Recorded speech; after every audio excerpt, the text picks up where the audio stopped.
Good morning, and thank you for joining this morning's webinar that will focus on the New Jersey DEP's It Pays to Plug in Electric Vehicle Charging Grant Program.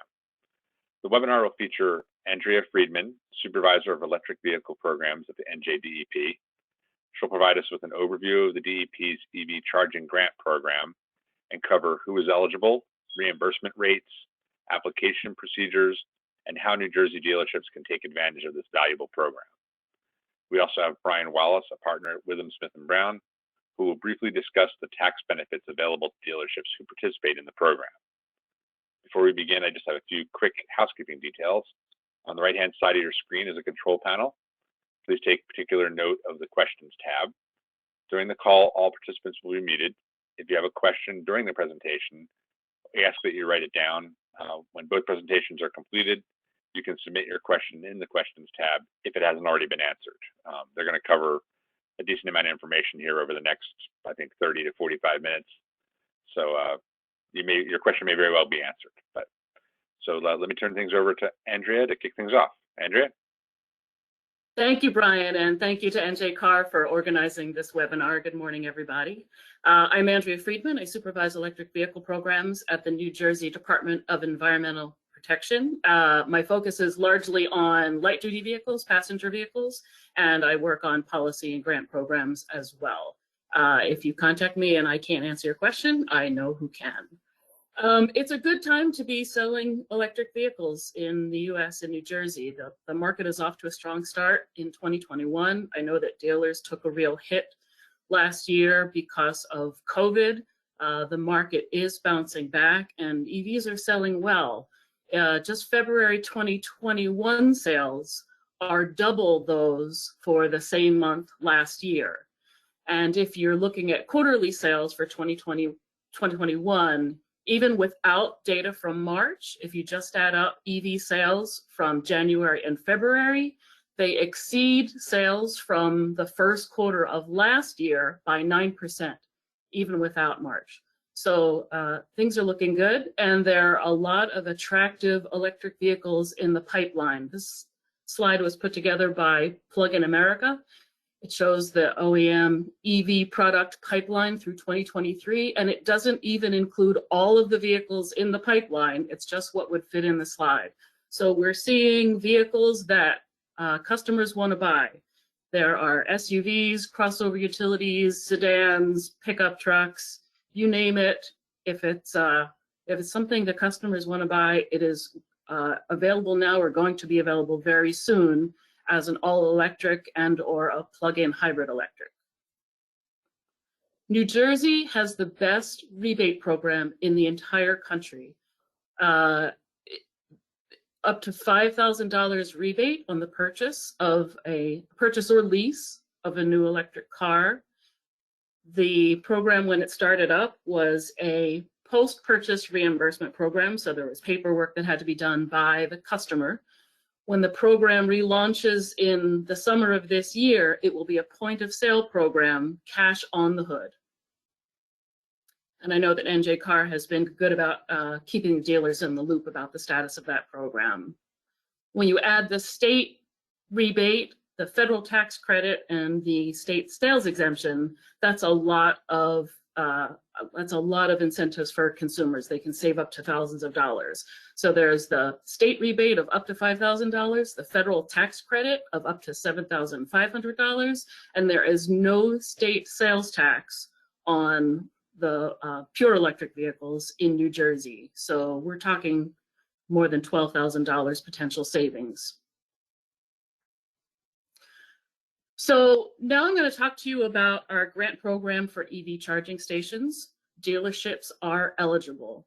The grant program is broken down into two parts. One part is for level 1 and level 2 chargers. Those are slow and moderate speed.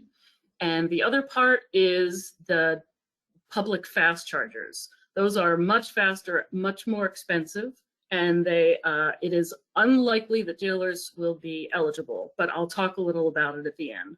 So most of what I'm talking about is the level 1 and level 2 charging grant program. Level 1 is very slow. It is appropriate mostly for residential and for long dwell sites like airports. Level 2 chargers are the most versatile. You can add between 15 and 30 miles of battery range for every hour of charging. So these are the chargers that you see at dealerships for the fleet, in shopping centers, at movies, in supermarket parking lots, public chargers, municipal public chargers. These are almost all level 2, and fleet chargers are almost all level 2. So we will give up to $4,000 per port for level 2 chargers at public places, workplaces, and multifamily homes. Workplaces includes chargers for employees, chargers for visitors to that workplace, and chargers for fleet vehicles. So dealerships would fall into the workplace category. Eligible costs are for equipment. This is for the charging stations themselves. For installation, and that is everything from the electrical work to trenching if necessary, or installing on the wall, signs, floor paint, and actual hooking up the charger and making sure that it works.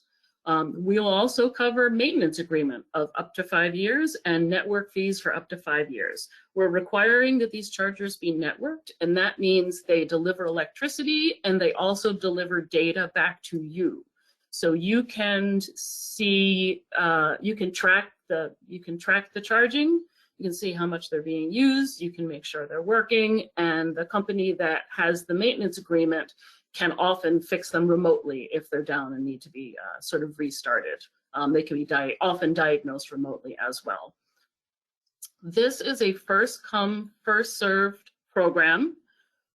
When we have funding, it takes a few months from beginning to end. When we don't have funding, we add new applications to the waiting list, and then as soon as funding comes in, we start giving up the money right now. We currently do not have funding, but we expect to have it within a month or two. We have millions of dollars coming from the Volkswagen settlement and also from federal grants that have already been approved. So we have a waiting list. We encourage you, if you're interested, to get your application in on the waiting list because it is first come, first served. The link on the bottom is where you can apply online, and it also describes the entire program with all of the paperwork. So I mentioned that the grants are up to $4,000 per port. The grants are a percentage of eligible costs up to that maximum, and the percentage depends on where the charger is located and whether it has 24/7 public access.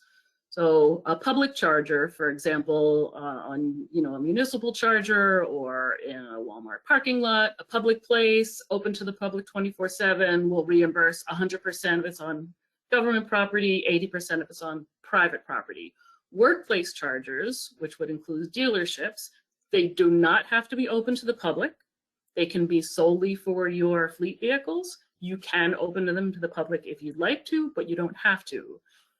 We will reimburse 60% of eligible cost up to the maximum $4,000 per port. So this is the process. You do your research, you get 3 quotes for the charging stations and 1 quote for the installation. You will submit those quotes along with other paperwork when you apply online at our website. We'll review your application. We will send you an approval letter by email, and then we will work with you to execute a grant agreement. This is a contract between you and DEP with all of the terms. Do not purchase or install any equipment before your grant agreement has been fully executed, signed by us and signed by you, because we won't be able to reimburse you for any costs that you incur before we sign the grant agreement. You'll install the charging stations within 9 months of signing the grant agreement. After everything has been installed, you submit your paid invoices and some more paperwork to us, and then we will reimburse you.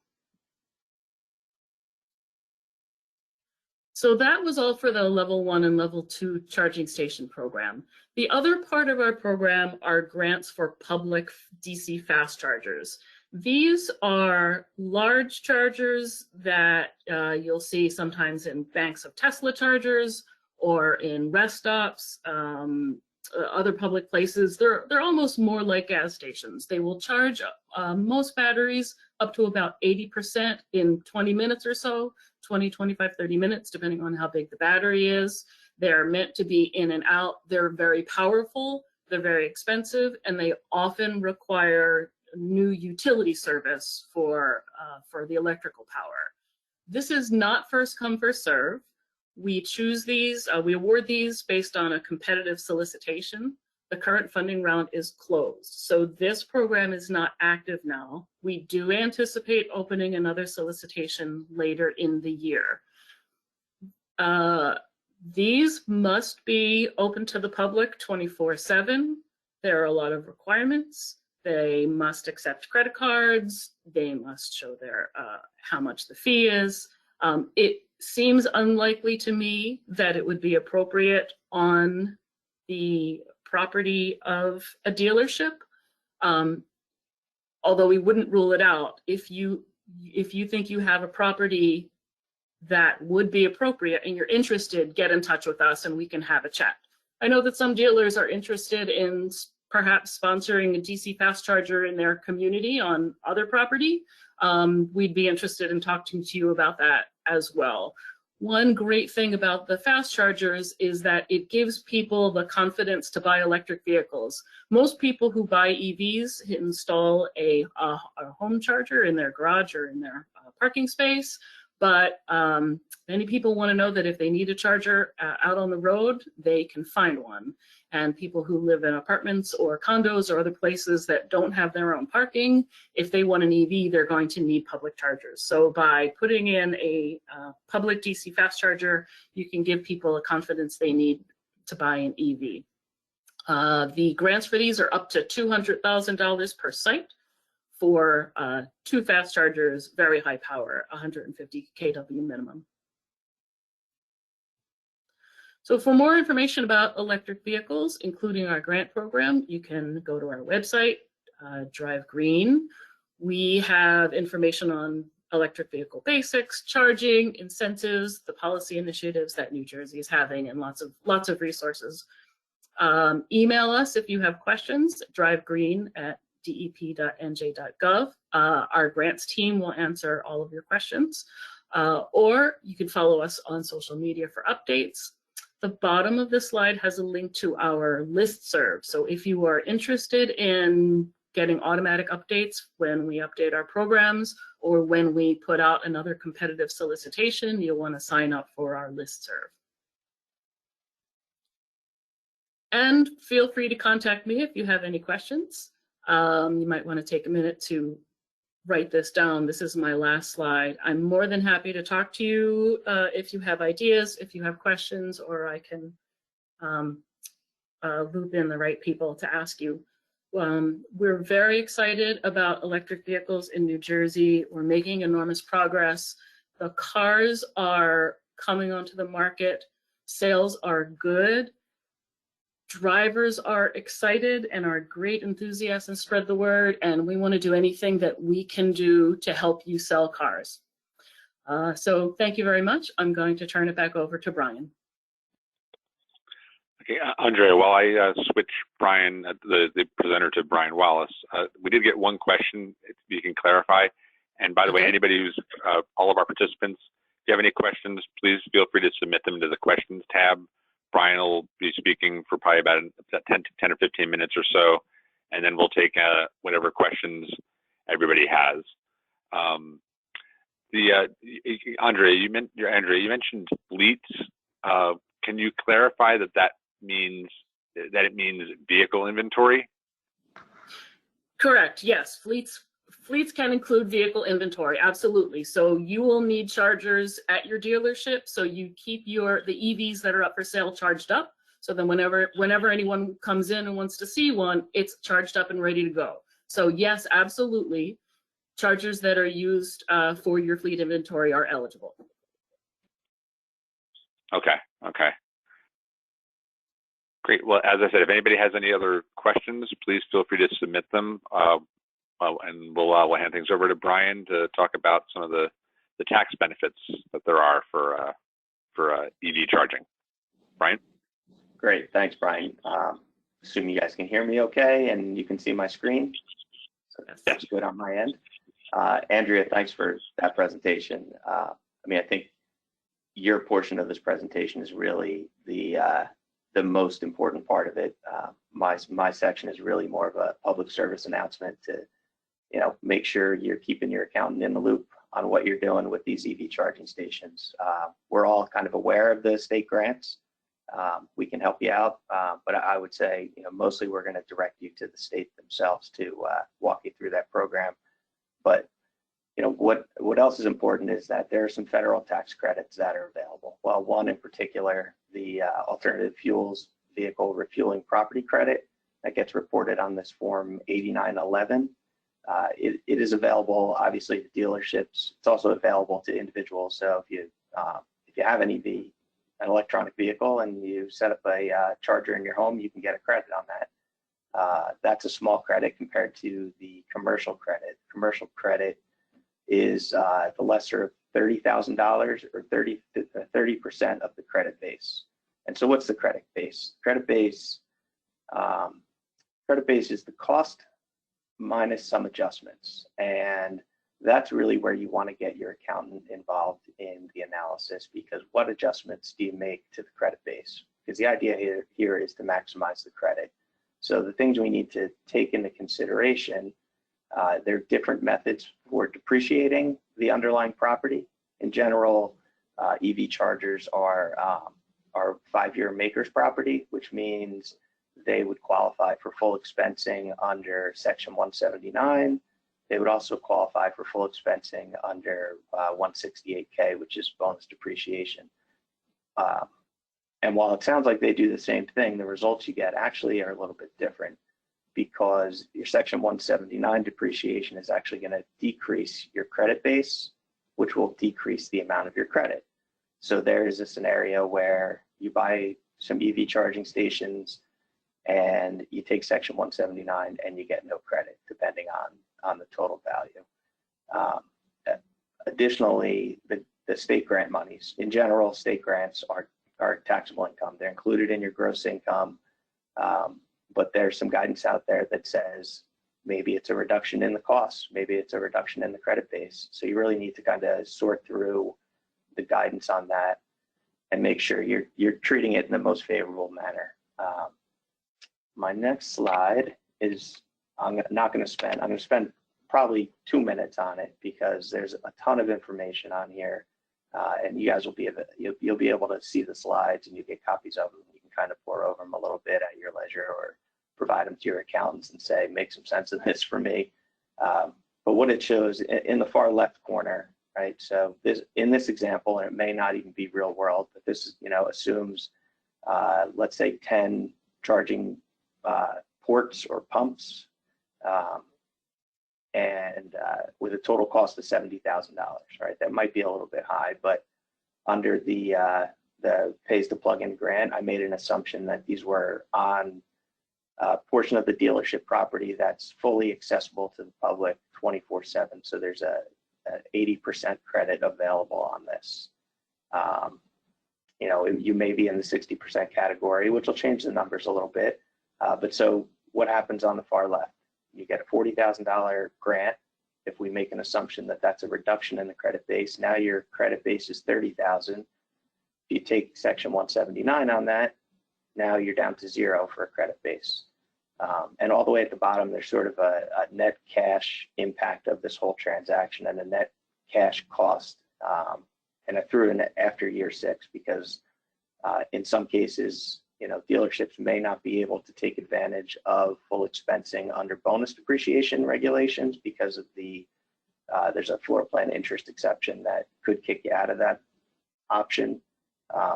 But you could see, if you go all the way over to, say, all the way over to the right, this is, if we treat the grant as income and we don't take Section 179, you know, you can see that the net out-of-pocket cash cost on a $70,000 system could be about $6,000 versus $21,000 if you took Section 179 and you treated the grant a little bit differently.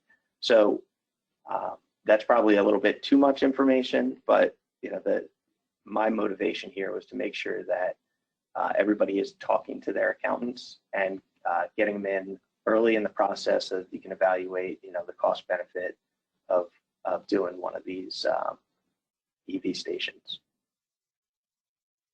Brian, that's all I had. I told you I was going to be brief. Okay, well, we do have some questions, and I had a couple of questions as well. Andrea, I'll ask you, here's a question that it was submitted. Can we have more than one charger installed at the dealership under the program? Yes, absolutely. Okay, and you would, if you could just reemphasize, I know you had mentioned that for the level 1, level 2 charging program, the first come, first serve, that there isn't currently funding. But I guess you went to reemphasize that if people are interested in it, they should research it on the website, and if it is something they want to pursue, it sounded like you were suggesting that they should still apply, because I mean they're only going to get further and further down the list if you wait longer to apply for it, right? That's exactly right, Brian. If you're interested in the program, apply now. We will be getting funding in very soon. I have no doubt that it's coming. We're planning for it. So get on the waiting list. And somebody had just mentioned, I know we switch over to Brian here. What is the web address again to get on the list? Like where can they go again? It was on your last slide, I think, or one of your last slides. Can I pull up my slides? I can switch it back to you. Yes. You switch it back to me, and I'll pull up the slide. Here you go. There you go. You're the presenter again. Okay. We get that back up there. Perfect. Can you see it? And also, yes, we can. Okay. The link at the bottom of this slide will get you on our listserv. Well, I think they meant to get on the list, like, I guess the application. Oh, I'm sorry. To get on the list. So you will submit your application. You get on the waiting list by submitting a complete application. So I'm going to back up to, here you go. Apply online, drivegreen.nj.gov/plugin.htm. This is the website that has all of the information about it pays to plug in. And this has the application forms, requirements, FAQs, information about the status of funding, eligibility, etc. Okay, great. And just so people know, I mean, if you don't have a pen handy right now, we will be posting a recording of this webinar and the slides on our website this afternoon once the video is done converting. So a couple of you had asked that. I know some of these addresses were a little long, so this way you'll have it in front of you. Andrea, if you can also speak a little bit, I know you said that this presentation was mostly about the level 1, level 2 charging program. Yes. But can you speak a little bit more about the fast charger bidding program? You had mentioned, obviously mainly because of the 24/7 requirement, that it might not be feasible for a dealership to have it on their lot, since a lot of them have gates closed. They're not accessible 24/7 for people, right. Obviously. Right. But you did mention that if dealerships were interested in sponsoring a fast charger somewhere in the community, I'm assuming you're talking like at the town hall, or like, I mean, are there a couple of different suggested areas that a dealer might want to pursue if they were interested in doing something like that? Yes. The kind of sites that we're looking for are places where people are going to be comfortable and happy hanging out for 15, 20, 25 minutes. So in order to qualify for the program, a site has to be within 1 mile of an exit or intersection along one of New Jersey's major roads. And I think that we qualified 40 or 45 roads as eligible highways. We want there to be amenities within walking distance. So somewhere that's nearby, a coffee shop, restaurants, retail, a strip mall, places like that. A town hall, if there are other amenities within walking distance. The site has to be open to the public 24/7, 365 days a year, well lit, and so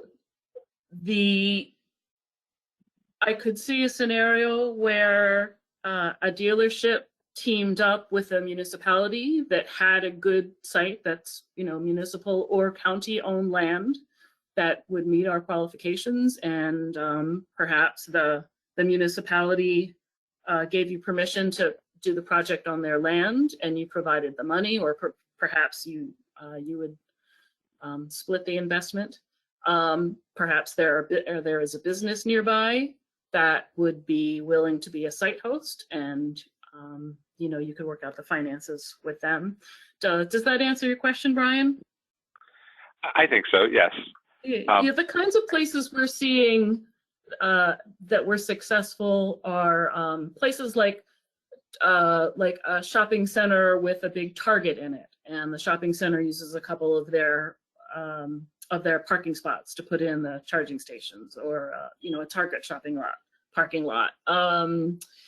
What about like a local 7-Eleven or Wawa? Local 7-Eleven, Wawa, yes, strip mall, some gas stations. They're on great corners. Okay. Yep. Oh, okay. There's a couple of questions here. They're kind of about the same thing. This is only for new installations, right? Somebody's asking, what about chargers that are existing on the dealership properties? They can't get reimbursed for something they've already done, correct? That's correct. This is for new stations only, and you can't buy or pay for installation, or pay for any electrical, or can't pay for anything until we sign a grant agreement with you. So if you have a couple charging stations and you want to add a couple of more, those are eligible. But it's if you've already bought them or installed them, you're not eligible. If you bought them and haven't installed them yet, we might consider it. I'd say I'll put you in touch with our grants manager and you can have a conversation. Okay, because actually that leads into the other question. They were saying, just to clarify, you can't get reimbursed after installation, because their point was that there's pressure from some of the OEMs to get this done sooner rather than later. So what you're saying is that regardless of that push, they really, in order to get reimbursed, they can't do it until they have actually been approved by you, which obviously has to wait for the program to get funded again. That's correct. That's correct. Okay. All right. If anybody else has any other questions, please submit them. There were two questions here that are actually something that I can address. They're both about the $5,000 point of sale program. Good. That's through the BPU, Board of Public Utilities. NJCAR is actually working with the company, CSE, that's going to be implementing that program. We don't have a lot of details on that yet. There actually is going to be a BPU dealer forum this Thursday at 10 o'clock as well, where they're going to be providing some information about how the first year of the program went, and give us and the dealers participating as much information as they can about what they're looking to do in year two and going forward. It's also an opportunity to get feedback. Jim Appleton, NJCAR's president, will be presenting there and giving some of the feedback for dealers, but dealers are also invited to join that forum Thursday at 10 o'clock to also provide their feedback on what they think should be done with the program going forward. Somebody else had asked a question. A customer recently purchased an EV from us and was told the $5,000 rebate has expired. It did. It expired last mid-December. Will the program be retroactive when funding is available? That is unclear. I don't know. I know the first program, with the first year of the program, it was announced in January. When it actually launched, I think, in March or April. It was retroactive to vehicles that were purchased from January 15th, I believe, all the way until December 15th when they shut it down. We don't know if that's going to go back the other way, if they're going to do that for the second year of the program. But that would be a good question to ask on Thursday. We did get another question here. Certain OEMs are also mandating the use of their chargers. Would we be able to qualify for grants since we wouldn't necessarily be getting other quotes for other chargers? That's an interesting question. If an OEM is requiring the dealer to use theirs, how does that impact this program? I don't know, and I will have a chat. That's a really good question. That's the first time I've heard that question. I'll have a chat with our grant managers, and we'll figure out how they'd want to handle that. Okay, and as I said, the person who asked that question, we'll have this email. We'll have these slides posted later, so you'll have, if you want to email Andrea directly, that way she can get back to you with that answer, because that may be an issue. So are the dealers required to purchase the chargers from the OEM? I don't think OEMs actually produce the charge. Okay, this guy's saying yes. I'm not sure if it's the OEM providing the charger, or if it's the OEM wants you to buy this. They want you to use this charger. I understand.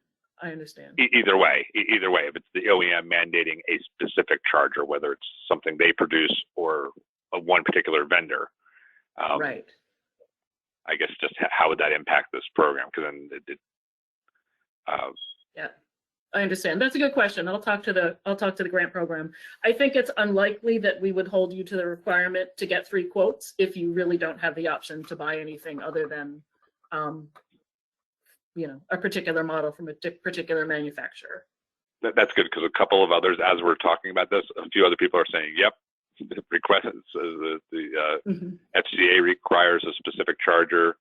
Cadillac apparently requires a specific charger. So yeah, that would, I think you would make a lot of the dealers happy if that 3-quote waiver was, or like the 3-quote requirement was waived if they have no other choice but to pick one. Right, right. Yes. Great. All right. Well, that was thank you very much. I don't see any other questions here, but if anybody has any questions afterwards, you can send them to me, or as I said, you can email Andrea or Brian directly. Thank you very much to Andrea and Brian. And as I said, this webinar recording and the slides will be posted on the website later this afternoon in case you missed part of it or anyone else at your dealership was unable to join us. So thank you again to Andrea and Brian. And that concludes today's webinar. Thank you very much, and stay safe. Thanks, guys.